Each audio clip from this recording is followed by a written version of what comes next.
Hello everyone, कैसे हो आप लोग। हम लोग चल रहे हैं इंडियन पार्लियामेंट के सीरीज पे। इससे जस्ट एपिसोड फर्स्ट में हम लोगों ने प्रेसिडेंट के बारे में, राज्यसभा से जुड़े हुए कुछ इंपॉर्टेंट पॉइंट्स हम लोगों ने डिस्कस किया था और बाकी के जो बचे पॉइंट्स थे, जैसा कि मैंने आपको बोला था कि वो आज हम लोग डिस्कस करेंगे इस एपिसोड में, तो वो मैं आपको बताऊंगा।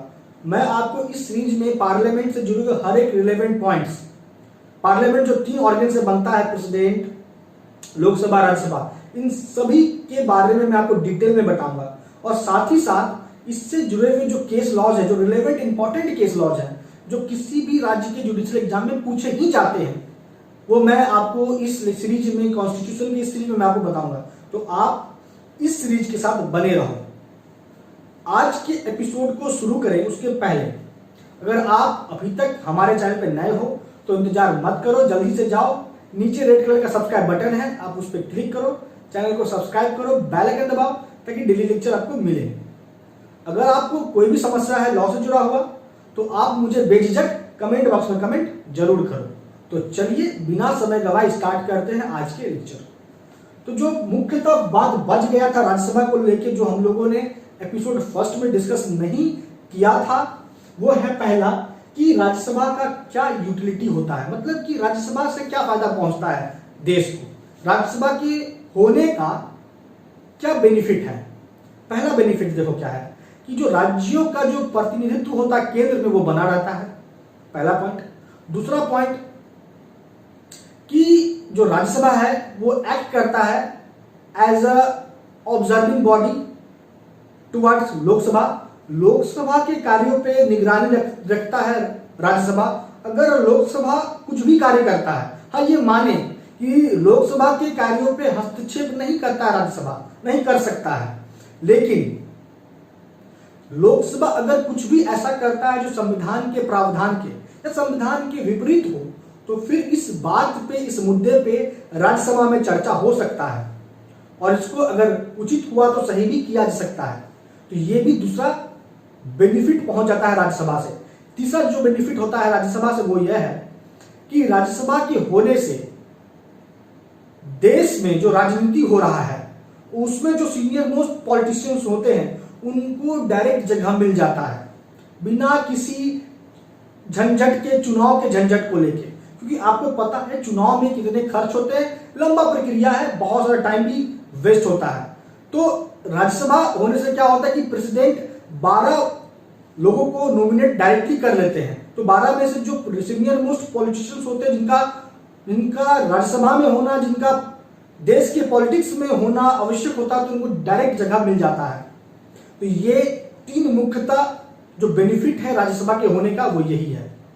अब जो सेकेंड पॉइंट है वो है कि राज्यसभा में एक चेयरमैन होता है और एक होता है वाइस चेयरमैन। तो दूसरा जो टॉपिक है राज्यसभा को लेकर वो आर्टिकल 89 है। आर्टिकल 89 सीधा कहता है कि जो राज्यसभा है वो प्रेसिडेंट ओवर होगा बाय चेयरमैन। और चेयरमैन कौन होते हैं? तो जो भी वाइस प्रेसिडेंट होंगे भारत के, वही एक्स ऑफिशियो चेयरमैन होते हैं राज्यसभा के। तो आपको आर्टिकल 89 के साथ कौन सा आर्टिकल को देखना है? आर्टिकल 64 चेयरमैन हो गया, और एक होता है डिप्टी चेयरमैन। राज्यसभा में एक चेयरमैन होते हैं और दूसरा होता है डिप्टी चेयरमैन। डिप्टी चेयरमैन का ड्यूटी राज्यसभा के सदस्यों के द्वारा ही हो जाता है, उनमें से ही कोई एक डिप्टी चेयरमैन बन जाता है। तो जब राज्यसभा प्रेसिडेंट ओवर होता है चेयरमैन के द्वारा, दैट मींस वाइस प्रेसिडेंट के द्वारा, और जब चेयरमैन नहीं है तो फिर राज्यसभा प्रेसिडेंट ओवर होगा किसके द्वारा? तो डिप्टी चेयरमैन के द्वारा। और अगर ये दोनों नहीं है तो फिर राज्यसभा अपने सदस्यों में किसी एक को ही चेयरमैन के तौर पे नियुक्त कर लेती है। तो ये हो गया आर्टिकल 89। अब तीसरा पॉइंट राज्यसभा को लेकर जो काफी महत्वपूर्ण है, जो राज्यसभा है अपर हाउस, वो परमानेंट बॉडी है, वो डिसॉल्व नहीं होता है, अनडिसॉल्विंग बॉडी है। लेकिन प्रत्येक 2 वर्ष में 1/3 सदस्य राज्यसभा का रिटायर्ड होता है। प्रत्येक 2 वर्ष में 1/3 सदस्य राज्यसभा का रिटायर्ड होता है। राज्यसभा लेकिन भंग नहीं होता है, कभी भी राज्यसभा डिसॉल्व नहीं होता है, ये अनडिसॉल्विंग बॉडी है। तो ये कुछ बचे हुए तथ्य थे, पॉइंट थे राज्यसभा को लेकर, वो जो मैंने आपको इस एपिसोड में बता दिया। अब आते हैं लोकसभा में बात करते हैं। तो सबसे पहले लोकसभा की कंपोजिशन में बात करेंगे। तो आर्टिकल 81 बताता है लोकसभा की कंपोजिशन के बारे में। Lok Sabha that means lower house, house of the people भी कहते हैं इसको। तो इसमें जो कंपोजिशन है लोकसभा का वो है आर्टिकल 81 के अकॉर्डिंग कि इसमें जो कुल सदस्य होंगे सब्जेक्ट टू आर्टिकल 331 आर्टिकल को मद्देनजर रखते हुए total number of member in Lok Sabha हो सकते हैं नॉट एक्सीडिंग 550 सदस्य से अधिक सदस्य नहीं होंगे लोकसभा में। लेकिन जैसा कि मैंने आपको बोला सब्जेक्ट टू आर्टिकल 331, तो अगर आपसे सवाल पूछ लिया जाता है कि maximum number of member Lok Sabha में कितने हो सकते हैं और आपको ऑप्शन में दे दे 550, 551, 552, 553, तो आपको टिक करना है 552 में, क्योंकि आर्टिकल 81 के अनुसार तो यह कहता है कि 550 से अधिक नहीं होगा, लेकिन आर्टिकल 81 को पढ़ना है आर्टिकल 331 के अनुसार, तो यह कहता है कि 550 में 2 और सदस्यों को नॉमिनेट किया सकता है लोकसभा में, जो शेड्यूल कास्ट या शेड्यूल ट्राइब से बिलोंग करेंगे, जिनका रिप्रेजेंटेशन नहीं हो पा रहा है लोकसभा में, तो उनको राष्ट्रपति नॉमिनेट कर देती है लोकसभा के लिए। तो कुल सदस्य कितने हो जाते हैं, हो सकते हैं लोकसभा में 552 हो सकते हैं। अब यहां बात करते हैं 530 में, माफ कीजिए 550 में जो सदस्य होंगे, कितने सदस्य राज्य से होंगे और कितने सदस्य यूनियन टेरिटरी से होंगे, और उनका जो निर्वाचन है कैसे होता है।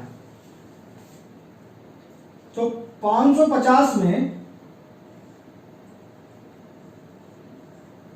ये जो 530 से अधिक नहीं, दैट मींस 530 जो सदस्य होंगे लोकसभा में वो होंगे राज्यों से, और इनका जो निर्वाचन होता है वो होता है डायरेक्ट इलेक्शन के अकॉर्डिंग। लोकसभा का जो आम चुनाव होता है उसी चुनाव के अकॉर्डिंग 530 सदस्य चुने जाते हैं लोकसभा में, और इधर 20 से अधिक नहीं, 20 से अधिक नहीं, और इन 20 सदस्यों का जो निर्वाचन होता है वो यूनियन टेरिटरी से होता है, केंद्र शासित प्रदेश से होता है। तो इन 20 सदस्यों का जो निर्वाचन यूनियन टेरिटरी से होता है वो किस मैनर में होगा, तो कहता है कि वो उस मैनर में होगा जो मैनर प्रिस्क्राइब होगा पार्लियामेंट के द्वारा लॉ बना के। ये हो गया पार्लियामेंट के कंपोजिशन को लेके। बात करते हैं फिर लोकसभा से जुड़े हुए आर्टिकल 93 को। आर्टिकल 93 बताता है स्पीकर और डिप्टी स्पीकर के बारे में लोकसभा का। तो लोकसभा में एक स्पीकर होता है और एक डिप्टी स्पीकर होता है। तो लोकसभा हमेशा प्रिसाइडेड ओवर होता है स्पीकर के द्वारा, और स्पीकर की अनुपस्थिति में डिप्टी स्पीकर के द्वारा। स्पीकर और डिप्टी स्पीकर का जो चुनाव होता है वो लोकसभा के सदस्य के द्वारा ही होता है, और स्पीकर और डिप्टी स्पीकर लोकसभा के सदस्यों में से कोई 2 सदस्य ही स्पीकर डिप्टी स्पीकर के तौर पर निर्वाचित किए जाते हैं। और अगर लोकसभा का स्पीकर डिप्टी स्पीकर दोनों नहीं है तो लोकसभा के किसी अन्य सदस्य को स्पीकर के तौर पर चुन लिया जाता है। तो ये हो गया आर्टिकल 93। और लोकसभा का जब हम लोग बात करेंगे ड्यूरेशन के बारे में, तो लोकसभा के ड्यूरेशन को लेकर हमको आर्टिकल 83 को देखना है। कौन सा आर्टिकल को देखना है? आर्टिकल 83 बताता है duration of the house of the people, कि लोकसभा का जो टर्म है वो कितने वर्षों का होता है। तो लोकसभा का जब पहला सेशन शुरू होगा जिस डेट को, उस डेट से 5 वर्षों तक के लिए ही लोकसभा गठित होता है। उसके बाद लोकसभा भंग हो जाता है और आम चुनाव होते हैं। लेकिन during the period of emergency Lok Sabha के कार्यकाल को 1 साल के लिए बढ़ाया जा सकता है। ये आप नोट कर लो।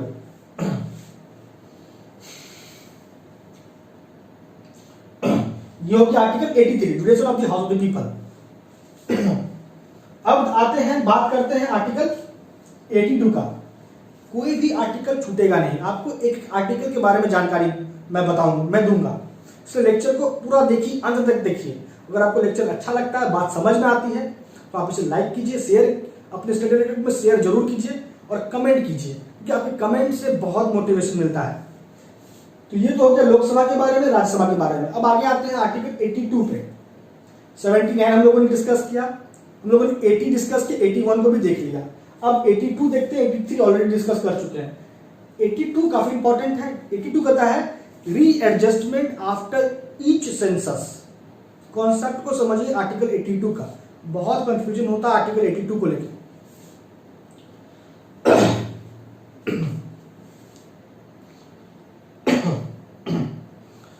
जब लोकसभा के चुनाव का बात आता है तो लोकसभा के चुनाव को मद्देनजर रखते हुए राज्य को टेरिटोरियल कॉन्स्टिट्यूएंसी में बांट दिया जाता है और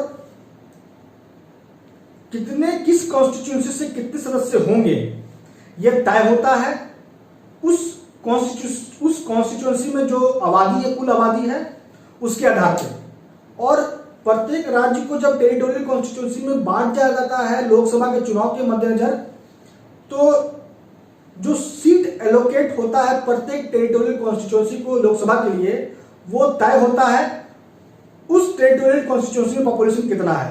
और प्रत्येक टेरिटोरियल कॉन्स्टिट्यूएंसी को जो सीट एलोकेट होगा वो इक्वल इन प्रोपोर्शन होगा, जनसंख्या को देखते हुए ही सीट एलोकेट होता है। जैसे कि मान लेते हैं कि एक राज्य है लोकसभा के लिए, उस राज्य को मान लेते हैं बिहार राज्य है। बड़े ध्यान से समझिए, बिहार राज्य है, क्योंकि मैं बिहार से बिलोंग करता हूं तो मैं बिहार का एग्जांपल लेता हूं। तो बिहार के राज्य को बांट दिया गया टेरिटोरियल कॉन्स्टिट्यूएंसी, फॉर एग्जांपल 1, 2, 3। अब ये 3 टेरिटोरियल कॉन्स्टिट्यूएंसी है बिहार को लेके, तो बिहार से लोकसभा में कुल सदस्य कैसे होंगे ये कैसे निकाला जाता है, आर्टिकल 82 के मदद से। तो कैसे देखो, मान लेते हैं ए जो टेरिटोरियल कॉन्स्टिट्यूएंसी में है उसमें कुल आबादी 100 है, बी टेरिटोरियल कॉन्स्टिट्यूएंसी में कुल आबादी, एग्जांपल के तौर पर मैं आपको समझाना चाह रहा हूं, 200 है और यहां 300 है। तो अब यहां देखो, जो सीट एलोकेट किया जाएगा प्रत्येक कॉन्स्टिट्यूएंसी को लोकसभा के लिए बिहार को, तो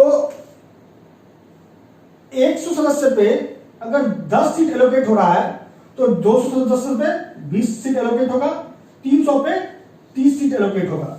इस अनुपात में ही सीट का एलोकेशन होगा और ये होगा किस स्केड्यूल के अकॉर्डिंग, स्केड्यूल 4 के अकॉर्डिंग होता है सीट का एलोकेशन, ये आपको पता होना चाहिए। तो यही कहता है आर्टिकल 82। तो जनसंख्या को हम किस सेंसस के मद्देनजर देखेंगे, तो जो सेंसस 1971 में हुआ था वो कुछ दिन से प्रिवेल कर रहा था। मतलब ये हुआ कि जनसंख्या, कुल जनसंख्या को जो मापने का जो मापदंड था, सेंसस था, वो 1971 का था। लेकिन 84th अमेंडमेंट हुआ, 84वां संविधान संशोधन, और उसके बाद 2001 सेंसस के अकॉर्डिंग पॉपुलेशन को हम लोग एसरटेन करते हैं। और ये कब तक एसरटेन करते रहेंगे जनसंख्या को, 2026 तक।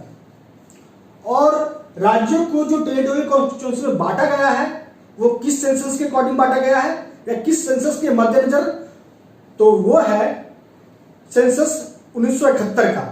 राज्य को जो टेरिटोरियल कॉन्स्टिट्यूएंसी बांटा गया वो अभी तक 1971 के सेंसस के अकॉर्डिंग ही एसरटेन होता है। लेकिन जनसंख्या पहले 1971 के अकॉर्डिंग एसरटेन होता था, फिर 2000 और अब 84वां संविधान संशोधन के बाद 2001 सेंसस के अनुसार। और कब तक ये बना रहेगा, 2026 तक।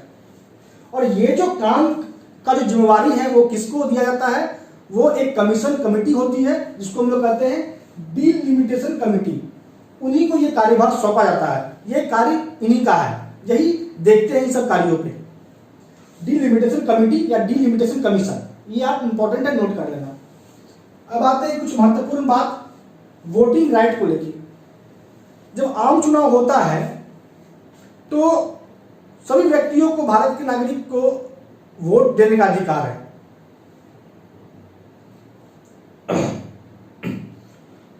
माफ कीजिएगा। तो आप हमको ये बताइए, क्या जो वोट देने का अधिकार ये फंडामेंटल राइट है, क्या ये स्टैट्यूटरी राइट है? आप मुझे कमेंट करके बताइए। चलो मैं ही बता देता हूं कि जो वोटिंग राइट है वो फंडामेंटल राइट नहीं है, वो एक स्टैट्यूटरी राइट है, कानूनी अधिकार है। और ये किस केस में कहा गया था आप इसे नोट कर लो। ये है अनुकूल चंद्र प्रधान। मैं रिपीट कर रहा हूं, बहुत इंपॉर्टेंट है। Voting right is not a fundamental right, it is a statutory right. और ये सुप्रीम कोर्ट के द्वारा किस केस में कहा गया था, अनुकूल चंद्र प्रधान वर्सेस यूनियन ऑफ इंडिया के केस में कहा गया था। और वोटिंग एज क्या है, यहां पे मैंने वोटिंग के बारे में इसलिए बताया क्योंकि बात लोकसभा और राज्यसभा का हो रहा है। वोटिंग एज के बारे में बात कर लेते हैं थोड़ा सा। 61वां 61st कॉन्स्टिट्यूशनल अमेंडमेंट के पहले तक जो वोटिंग एज था वो 21 वर्ष था, और 61st अमेंडमेंट के बाद 1987 के बाद वोटिंग एज को 21 वर्ष से घटा के 18 वर्ष कर दिया गया। तो ये हो गया वोट देने के अधिकार को लेके और वोट देने की एज को लेके बात, और रिलेवेंट केस तो इससे जुड़े हुए। 83 हम लोगों ने ऑलरेडी डिस्कस किया लोकसभा के ड्यूरेशन के बारे में। अब आता है 84। अगर आपको लोकसभा या राज्यसभा का सदस्य होना है तो आपको कौन कौन सी योग्यता आपके पास या उस व्यक्ति के पास होनी चाहिए। तो 84 हमें बताता है क्वालिफिकेशन के बारे में। तो कहता है कि जो भी सदस्य होगा लोकसभा का या राज्यसभा का वो भारत का नागरिक होना जरूरी है, पहला। दूसरा, राज्यसभा के केस में उसका एज 30 वर्ष से कम का नहीं होना चाहिए, और लोकसभा के केस में 25 वर्ष से कम का नहीं होना चाहिए। और तीसरा क्वालिफिकेशन है कि तीसरा जो बात कहा गया आर्टिकल 84 में वो यह है कि जो भी क्वालिफिकेशन प्रिस्क्राइब किया जाएगा पार्लियामेंट के द्वारा लॉ बना के, उस लॉ के अकॉर्डिंग जो भी क्वालिफिकेशन का जिक्र होगा वो क्वालिफिकेशन भी होना चाहिए उस व्यक्ति के पास, तभी जाके वो संसद का पार्लियामेंट का सदस्य बन सकता है। तो इस संबंध में पार्लियामेंट ने जो लॉ बनाया है वो क्या है, वो है रिप्रेजेंटेशन ऑफ पीपल्स एक्ट 1951। फिर से रिपीट करते हैं, जो लॉ है वो है रिप्रेजेंटेशन ऑफ पीपल्स एक्ट 1951। उसमें बताया गया कि और किन किन क्वालिफिकेशंस का होना आवश्यक है पार्लियामेंट के सदस्य बनने के लिए। चौथा क्वालिफिकेशन का जो जिक्र किया गया आर्टिकल 84 में वो यह है कि जो भी सदस्य होंगे उसको इलेक्शन कमीशन ने जो भी व्यक्ति को नियुक्त किया है उस व्यक्ति के समक्ष माफ करिए, उस व्यक्ति के समक्ष ओथ लेना होगा, ओथ अफर्मेशन को ग्रहण करना होगा अकॉर्डिंग टू शेड्यूल 3। फिर से रिपीट करते हैं, जो चौथा क्वालिफिकेशन का जिक्र हुआ 84 में वो यह है कि इलेक्शन कमीशन जो भी सदस्य का नियुक्ति करेगा उस व्यक्ति के समक्ष, इलेक्शन कमीशन जिस भी व्यक्ति को नियुक्त करेगा उसके समक्ष जो भी सदस्य होने वाले हैं या होंगे राज्यसभा या लोकसभा के, उनको ओथ लेना होगा, ओथ ग्रहण करना होगा अकॉर्डिंग टू शेड्यूल 3। ये चौथा क्वालिफिकेशन होना आवश्यक है अकॉर्डिंग टू आर्टिकल 84। अब इसमें जो महत्वपूर्ण बात वो यह है कि आर्टिकल 84 में इस बात का जिक्र ही नहीं है कि कोई व्यक्ति लोकसभा का या राज्यसभा का सदस्य हो, इसके लिए उसके पास कोई शैक्षणिक योग्यता हो, एजुकेशन क्वालिफिकेशन हो। इस बात पे संविधान साइलेंट है, जबकि यहां पे संशोधन होने का बहुत आवश्यकता है।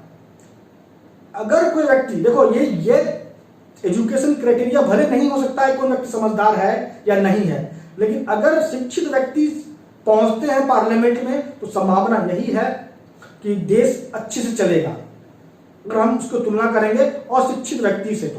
तो यहां पे मेरा यह मानना है कि यहां संशोधन होना चाहिए, और क्वालिफिकेशन के कैटेगरी में एक कैटेगरी ये भी होना चाहिए कि जो व्यक्ति सदस्य होगा, चाहे वो लोकसभा का हो राज्यसभा का हो, उसके पास नेसेसरी प्रिस्क्राइब्ड क्वालिफिकेशन होना आवश्यक है। यह तय पार्लियामेंट खुद कर ले। तो क्वालिफिकेशन एजुकेशन को लेके भी होना चाहिए, जो अभी नहीं है आज की डेट तक। तो ये हो गया आर्टिकल 84 को लेकर। तो दोस्तों अब हम लोग लेक्चर को यहां तक ही कंक्लूड करते हैं। हम लोगों ने इस लेक्चर में देखा मूलतः राज्यसभा से बचे हुए कुछ पॉइंट्स, लोकसभा के बारे में देखा हम लोगों ने आर्टिकल 81, 82, 83, 84 और आर्टिकल 93। तो जो भी बच गया है प्रोविजंस आर्टिकल, वो मैं आपको नेक्स्ट एपिसोड में कवर करूंगा। मैं आप लोगों से अंततः यही बोलना चाहता हूं कि अगर आपको लेक्चर अच्छा लगा, बात समझ में आई, तो आप इसे लाइक कीजिए, अपने इंस्टाग्राम ग्रुप में शेयर जरूर कीजिए, कमेंट करके मुझे जरूर बताइए, और मुझे आप इंस्टा और फेसबुक पे फॉलो कीजिए। इंस्टा और फेसबुक का लिंक आपको डिस्क्रिप्शन बॉक्स में मिल जाएगा। तो दोस्तों आज लेक्चर में इतना ही। आपका अब तक मदद बने रहने के लिए बहुत बहुत धन्यवाद।